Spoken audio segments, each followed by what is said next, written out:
My scooter വേൾഡിൻ്റെ പുതിയൊരു വീഡിയോയിലേക്ക് എല്ലാ വ്യൂസും സ്വാഗതം. അപ്പോൾ നമ്മൾ ആദ്യമായിട്ടൊരു ഇലക്ട്രിക് സ്കൂട്ടറിൻ്റെ റിവ്യൂ ചെയ്യുകയാണ്. അപ്പോൾ നമ്മളിന്ന് സെലക്ട് ചെയ്തേക്കുന്ന ഹീറോൻ്റെ വിഡ V1 എന്ന് പറഞ്ഞ ഏറ്റവും ലേറ്റസ്റ്റ് ഇലക്ട്രിക് സ്കൂട്ടറാണ്. ഇത് ലിഥിയം അയൺ ബാറ്ററി യൂസ് ചെയ്തിട്ടുള്ള സ്കൂട്ടറാണ്. 2 ബാറ്ററിയിൽ യൂസ് ചെയ്യുന്നുണ്ട്. ശരിക്കും 2 വലിയ ബാറ്ററിയും ഒരു ചെറിയ ബാറ്ററിയും വരുന്നുണ്ട്. അപ്പോൾ ഞാൻ ഡീറ്റെയിൽസ് കാര്യങ്ങളെല്ലാം വീഡിയോ ക്യാരി ഓൺ ചെയ്യുമ്പോൾ പറഞ്ഞുതരാം. അപ്പോൾ പുതിയതായിട്ട് വീഡിയോ കാണുന്ന എല്ലാ മെമ്പേഴ്സും നമ്മുടെ ചാനൽ സബ്സ്ക്രൈബ് ചെയ്തേക്കാം.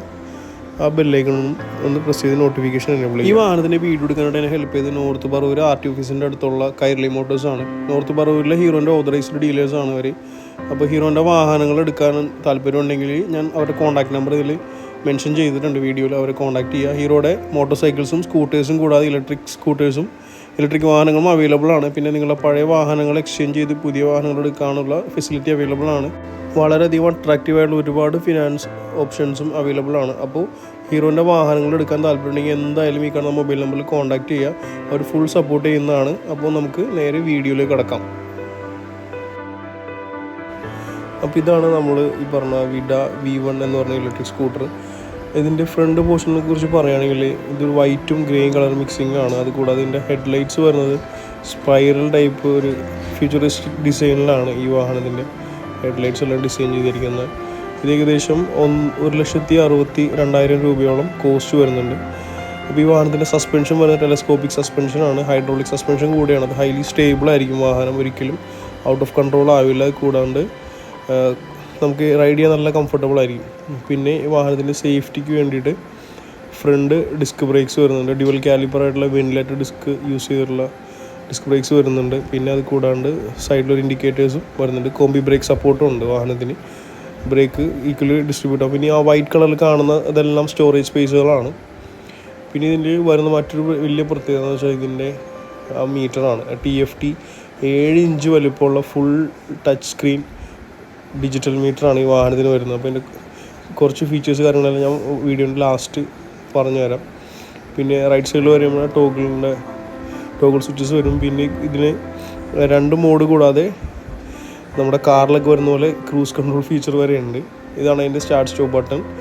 ഇത് ഹുക്ക് ഇത് വരുന്നത് ഫാസ്റ്റ് ചാർജറിൻ്റെ പോർട്ടാണ് ഈ കാണുന്നത്. നമുക്ക് ഇപ്പോൾ KCBയുടെ പോർട്ടുകളെല്ലാം വന്നത് അവിടെ കുത്തി ചാർജ് ചെയ്യാനുള്ളതാണ് ഇപ്പോൾ കാണിച്ചത്. പിന്നെ പ്ലാറ്റ്ഫോമിൽ ചെറിയൊരു പോർഷൻ കണ്ട് അവിടെയാണ് ആ ചെറിയ ബാറ്ററി വരുന്നത്. ആ ബാറ്ററി യൂസ് ചെയ്യുന്നത് വാഹനത്തിൻ്റെ ഹോണ്, ഇൻഡിക്കേറ്റർ കാര്യങ്ങളെല്ലാം വർക്ക് ചെയ്യാനാണ്. ഇതാണ് വാഹനത്തിൻ്റെ മോട്ടർ. ചില വാഹനത്തിൽ ചലിപ്പിക്കുന്ന മോട്ടേഴ്സ് ഇതാണ് വരുന്നത്. പിന്നെ ഫുട് റെസ്റ്റ് എല്ലാം ഹൈലി എയറോഡൈനമിക് ആയിട്ടുള്ള ഫോൾഡബിൾ ഫുട് റെസ്റ്റാണ് സ്കൂട്ടറിന് കൊടുത്തിരിക്കുന്നത്. Side stand, engine cut off feature കൂടെ വരുന്നുണ്ട്. സൈഡ് സ്റ്റാൻഡ് തട്ടിയാൽ മാത്രമേ വാഹനം സ്റ്റാർട്ട് ആവത്തുള്ളൂ. അതുകൂടാതെ ബാക്ക് സൈഡ് സസ്പെൻഷനെ കുറിച്ച് പറയാം. പിന്നെ നമ്മുടെ ബാക്കിലിരിക്കുന്ന പാസഞ്ചറിന് സേഫ്റ്റിക്കായിട്ട് നല്ലൊരു സാരി ഗാർഡ് കാര്യങ്ങളെല്ലാം വരുന്നുണ്ട്. 5 പോയിൻ്റ് അഡ്ജസ്റ്റ് ചെയ്യാവുന്ന ടെലസ്കോപ്പിക് സസ്പെൻഷൻ, സ്പ്രിങ് യൂസ് ചെയ്തിട്ടുള്ള ടെലസ്കോപ്പിക് സസ്പെൻഷനാണ് വാഹനത്തിൽ വരുന്നത്. Rear side rear grab integrated ആണ്. അത് ആ വാഹനത്തിൻ്റെ എയറോഡൈനാമിക് ഫീച്ചറിന് വേണ്ടിയിട്ടുള്ളതാണ്. ഇൻഡിക്കേറ്റേഴ്സ് വരുന്ന LED ഇൻഡിക്കേറ്റേഴ്സാണ്. ഹൈലി ഫ്ലെക്സിബിളാണ്. ടൈൽ ലൈറ്റ്സ് ശ്രദ്ധിച്ചിട്ടുണ്ട്. ഇതൊരു HID ടൈൽ ലൈറ്റ്സ് ആണ്. LED അല്ല, LED കൂടിയതാണ്. HID ടൈപ്പാണ്. ബാക്ക് ഫ്രണ്ടും അലോയ് വീൽസ് വരുന്നത് 5 spoke diamond cut alloy wheels ആണ്. 12 ഇഞ്ചാണ് അതിൻ്റെ സൈസ് വരുന്നത്. ടയേഴ്സ് പറയുന്നത് വെച്ചാൽ ട്യൂബ്ലെസ് ടയേഴ്സാണ്. ഇതാണ് അതിൻ്റെ സിങ്കാം വരുന്നത്. അതിൻ്റെ അകത്തിരിക്കുന്ന ബാറ്ററിയുടെ കവറിങ് ആണ്. അതിൻ്റെ അകത്താണ് ബാറ്ററി ഇറങ്ങുന്നത്. സീറ്റ് സ്പ്ലിറ്റ് ആയിട്ടുള്ളതാണ്. അപ്പോൾ ഈ ഒരു സെഗ്മെൻറ്റിൽ ഇപ്പോൾ ഏതർ ഒലയൊക്കെ വെച്ച് നോക്കുമ്പോൾ നല്ലൊരു സ്റ്റോറേജ് സ്പേസ് വാഹനത്തിന് വരുന്നത്. അണ്ടർബെല്ലി പൊക്കുമ്പോൾ ഞാൻ അത് കാണിച്ചു തരാം. എൻ്റെ സ്വിച്ചസ് ഒന്ന് പരിചയപ്പെടാം. ഈ കാണുന്നത് വാഹനത്തിൻ്റെ മോഡ് ബട്ടണാണ്. 3 മോഡുണ്ട്. ഞാനത് കാണിച്ചു തരാം. മീറ്ററിൽ കാണിച്ചാൽ മനസ്സിലാവും. പിന്നെ ഇത് SOS സ്വിച്ചാണ് ഈ കാണിക്കുന്നത്. നമ്മൾ സെറ്റ് ചെയ്ത് വെച്ച് കഴിഞ്ഞാൽ 3 നമ്പറിലേക്ക് SMS പോകും. വണ്ടി ഒന്ന് മറിഞ്ഞു വീണാലോ ആക്സിഡൻറ്റ് പെട്ട് കഴിഞ്ഞാലോ അതിൽ പ്രസ് ചെയ്ത് കഴിഞ്ഞാൽ 3 നമ്പറിലേക്ക് SMS പോകും. പിന്നെ ഇത് ആ ക്രൂസ് കൺട്രോളിൻ്റെ ഫീച്ചേഴ്സാണ് കാണിക്കുന്നത്. ഇപ്പുറത്തെ സൈഡിൽ ടച്ച് സ്ക്രീനിൽ ടോഗിൾ ചെയ്യാനുള്ള ബട്ടൺസാണ്. പിന്നെ ഇൻഡിക്കേറ്റർ, ഹോൺ അങ്ങനെയുള്ള കാര്യങ്ങൾ. ഈ കാണുന്നതാണ് 7 ഇഞ്ച് TFT ഡിസ്പ്ലേ വരുന്നത്. വാഹനം സ്റ്റാർട്ട് ചെയ്യുന്നത് പ്രസ് ചെയ്തിട്ടാണ്. സൈഡ് സ്റ്റാൻഡ് തട്ടിയിട്ട് പ്രസ് ചെയ്ത് കഴിഞ്ഞാൽ ഇതുപോലെ ടേൺ ഓൺ ആവും. എന്നിട്ടിപ്പോൾ കറൻ്റ് വണ്ടി ഓഫാണ്. വണ്ടി കാണുന്നത് ഇപ്പോൾ അതിനെ ലോക്ക് മാറ്റാം. ഇങ്ങനെ ടച്ചായിട്ട് മാറ്റണമെങ്കിൽ മാറ്റാം. അത് കൂടാണ്ട് ആ ബട്ടൺ പ്രസ് ചെയ്താലും അതിനെ ലോക്ക് ഇങ്ങനെ മാറ്റാം. ഇത് വെച്ച് ഇങ്ങനെ വലിച്ചു കഴിഞ്ഞാൽ ഇത് മാറുന്നുണ്ട്. ഇതാ ടോഗിൾ ചെയ്യാനുള്ളതാണ് അതിൻ്റെ കാര്യങ്ങൾ. സ്വിച്ചസ് അങ്ങോട്ടും ഇങ്ങോട്ടൊക്കെ ടച്ച് ചെയ്ത് നമുക്ക് നീക്കി മാറ്റാവുന്നതാണ്. ഇതിപ്പോൾ നല്ല വെയിലത്ത് ചെയ്യുന്നതുകൊണ്ട് ഇത്ര ക്ലിയർ ആയിട്ട് മനസ്സിലാവാത്തത്. ഈ വാഹനത്തിൻ്റെ ആവറേജ് ഒരു സൈസ് പറഞ്ഞു വെച്ചാൽ നമുക്കിപ്പോൾ ഇത് ഫസ്റ്റ് ടൈം കാണുന്നുണ്ട് ഏകദേശം ഒരു ഡിയോടെയൊക്കെ ഒരു സൈസാണ് എനിക്ക് കണ്ടിട്ട് തോന്നിയത്. ഇതാണ് അതിൻ്റെ ഫ്രണ്ടിൽ നിന്നുള്ള ലുക്ക് വരുന്നത്. സൈഡ് വൈസ് ഇങ്ങനെ ഒരു ഭംഗിയുള്ളൊരു ലുക്കാണ് വരുന്നത്. ഫുൾ എയറോഡൈനാമിക്കാണ്. ചിലപ്പോൾ വളരെ നല്ല ഒതുക്കി നല്ല ഭംഗിയായിട്ടുള്ള ഡിസൈനാണ് വാഹനത്തിന് കൊടുത്തേക്കുന്നത്. അപ്പോൾ നമ്മളിതൊന്ന് ജസ്റ്റ് ഒന്ന് സ്റ്റാർട്ട് ചെയ്ത് നോക്കുകയാണ്. ഇത് ആദ്യം സൈഡ് സ്റ്റാൻഡ് തട്ടണം, എന്നിട്ട് ആ താഴെയുള്ള ബട്ടണിൽ പ്രസ് ചെയ്യുകയാണ്. അത് പ്രസ് ചെയ്ത് കണ്ടോ ഇപ്പോൾ ഡിസ്പ്ലേ തെളിഞ്ഞു വന്നു. സാധാരണ നമ്മുടെ പെട്രോൾ സ്കൂട്ടേഴ്സിൽ വരുന്ന പോലെ തന്നെ എൻജിൻ കില്ലിൻ്റെ സ്വിച്ച് ഈ വാഹനത്തിനും വരുന്നുണ്ട്. അപ്പോൾ അത് നമ്മൾ മാറ്റിയിട്ടില്ലെങ്കിൽ എൻജിൻ കില്ല് ഓഫ് ചെയ്താക്കി എൻജിൻ ഓണുള്ള മോഡിലേക്ക് ആക്കിയിട്ടില്ലെങ്കിൽ സ്റ്റാർട്ടാവില്ല. അപ്പോൾ നമ്മളത് ചേഞ്ച് ചെയ്തിട്ടുണ്ട്. നമ്മളത് ജസ്റ്റ് ഒന്ന് ഞാൻ സെൽഫ് സ്റ്റാർട്ടിൻ്റെ സ്വിച്ച് ചെയ്യണം. വണ്ടി സ്റ്റാർട്ടായി. ഇവിടെ മോട്ടോർ ഓൺ എന്ന് പറഞ്ഞ് കാണിച്ചു. അപ്പോൾ നമ്മൾ വെറുതെ പ്രസ് ചെയ്ത് കഴിഞ്ഞാൽ അതിനൊരു 3 മോഡുകളാണ് ഈ വാഹനത്തിന് വരുന്നത്. സ്പീഡ് മോഡുകൾ കണ്ടോ, അതാണ് അഡ്ജസ്റ്റ് അങ്ങോട്ടും ഇങ്ങോട്ടും മാറാനുള്ള ഇത് വരുന്നത്. സ്വിച്ച് പ്രസ് ചെയ്ത് കഴിഞ്ഞാലും മോഡുകൾ ഇതിലിങ്ങനെ മാറിക്കൊണ്ടിരിക്കും. ഇപ്പോൾ ഫസ്റ്റ് റൈഡ് എന്ന് പറഞ്ഞ മോഡാണ്, പിന്നെ സ്പോർട്ട് ഉണ്ട്, പിന്നെ ഇക്കോ, 3 മോഡാണ് വരുന്നത്. അപ്പോൾ ഈ 3 മോഡ് ചേഞ്ച് ആവുന്നതനുസരിച്ച് മെയിനുള്ള റേഞ്ച് മാറും.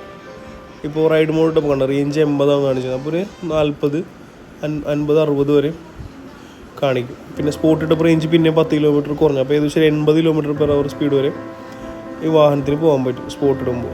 ആ സമയം സ്ട്രീറ്റൊക്കെ ആണെങ്കിൽ 40 താഴെ പോകത്തുള്ളൂ. ഇതാണ് ഞാൻ പറഞ്ഞ എക്സോസ്റ്റ് ബട്ടൺ വരുന്നത്. പിന്നെ ഈ കാണുന്നത് ക്രൂസ് കൺട്രോളാണ്. ഇപ്പോൾ കറൻ്റ് നമ്മളൊരു സ്പീഡിൽ പോയി കഴിഞ്ഞിട്ട് ഇപ്പോൾ 40 മുകളിൽ 45 വെച്ചിട്ട് ബട്ടൺ പ്രസ് ചെയ്ത് കഴിഞ്ഞാൽ 45 സ്റ്റേബിളായിട്ട് ഇങ്ങനെ പോയിക്കൊണ്ടിരിക്കും.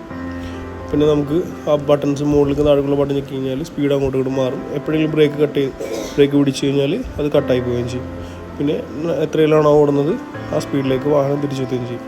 നോർമലി കാറിലൊക്കെ വരുന്ന ഓട്ടോമാറ്റിക് കാർസിലൊക്കെ വരുന്ന പോലുള്ള ഫീച്ചറാണ്. ഇതാണ് സ്റ്റാർട്ടിങ്ങിന് ഉപയോഗിക്കുന്ന മോട്ടോർ. സ്റ്റാർട്ടിങ്ങിനും ഈ ഇൻഡിക്കേറ്റർ ബ്രേക്ക് ലൈറ്റൊക്കെ എത്താനായിട്ട്. ഇതിൻ്റെ അകത്താണ് 2 ബാറ്ററി വരുന്നത്. 2 ലിഥിയം അയൺ ബാറ്ററിയാണ് വരുന്നത്. അപ്പോൾ ഇതിൻ്റെ ചാർജിങ്ങിനെ കുറിച്ച് പറയുകയാണെങ്കിൽ നമ്മൾ നിയറസ്റ്റ് ഒരു ഫാസ്റ്റ് ചാർജിങ് പോർട്ടിൽ പോകണമെങ്കിൽ 45 മിനിറ്റ് മതി ഫുൾ ചാർജ് ആവാൻ. ആ സമയം നമ്മൾ വീട്ടിൽ ചാർജ് ചെയ്യണം. വീട്ടിൽ പ്ലഗിൽ കുത്തി ചാർജ് ചെയ്യണം. ഏകദേശം 5.5 മണിക്കൂർ ഫുൾ ചാർജ് ആവാനായിട്ട് എടുക്കും. ഇപ്പോൾ 2 ബാറ്ററി ഇരുന്നിട്ട് തന്നെയും കണ്ടോ സ്പ്ലിറ്റ് ആയിട്ടാണ് സീറ്റ് തുറന്നത്. 2 ബാറ്ററി ഇരുന്നാൽ തന്നെ അത്യാവശ്യം നല്ലൊരു സ്റ്റോറേജ് സ്കൂട്ടറിന് വരുന്നുണ്ട്. അപ്പോൾ നോർമലായിട്ടുള്ളൊരു പേഴ്സൺ ഇരുന്ന് കഴിഞ്ഞാൽ ഈ ഒരു ഈ ഒരു അവസ്ഥയിലായിരിക്കും നിൽക്കുക. നമുക്കിപ്പോൾ അത്യാവശ്യം ഒരു 5-7 പൊക്കമുള്ള ആളാണ് ഇതിലിരിക്കുന്നത്. ആൾക്ക് സുഖമായിട്ട് കാല് താഴെ എത്തുന്നു. ഒരു 5 അടി 4 ഇഞ്ചോളം പൊക്കമുള്ള ആളായ പോലെയും സുഖമായിട്ട് കാലെത്തുന്നതാണ്. 4 ഇഞ്ച് താഴെയാണ് വന്നെങ്കിൽ കുറച്ചുകൂടി മുന്നിലേക്ക് ഇങ്ങനെ എത്തിയിരിക്കേണ്ടി വരും. അപ്പോൾ ഇതൊക്കെയാണ് ഇതിൻ്റെ ഫുൾ ഡീറ്റെയിൽഡ് ഫീച്ചേഴ്സ്. അപ്പോൾ ഇതിൻ്റെ ഓൺ റോഡ് കോസ്റ്റ് വരുന്ന 1.62 വരും. ഫിനാൻസ് കാര്യങ്ങളൊക്കെ അവൈലബിൾ ആണ്. ഞാനപ്പോൾ ഓൾറെഡി കൈരളി മോട്ടോഴ്സിൻ്റെ കോൺടാക്ട് നമ്പർ ഡിസ്ക്രിപ്ഷനിൽ ആഡ് ചെയ്തിട്ടുണ്ട്. അവരൊന്ന് കോൺടാക്ട് ചെയ്ത് കഴിഞ്ഞാൽ ബാക്കി ഡീറ്റെയിൽസ് കാര്യങ്ങൾ, ഡെലിവറി അവൈലബിലിറ്റി, കളർ ചോയ്സ് എല്ലാം അവിടെ നിന്ന് പറയുന്നതാണ്. അപ്പോൾ വീഡിയോ കണ്ട എല്ലാവർക്കും ഒരുപാട് നന്ദി. പുതിയൊരു വീഡിയോയിൽ നേരിട്ട് കാണുന്നവരെ താങ്ക് യു സോ മച്ച്.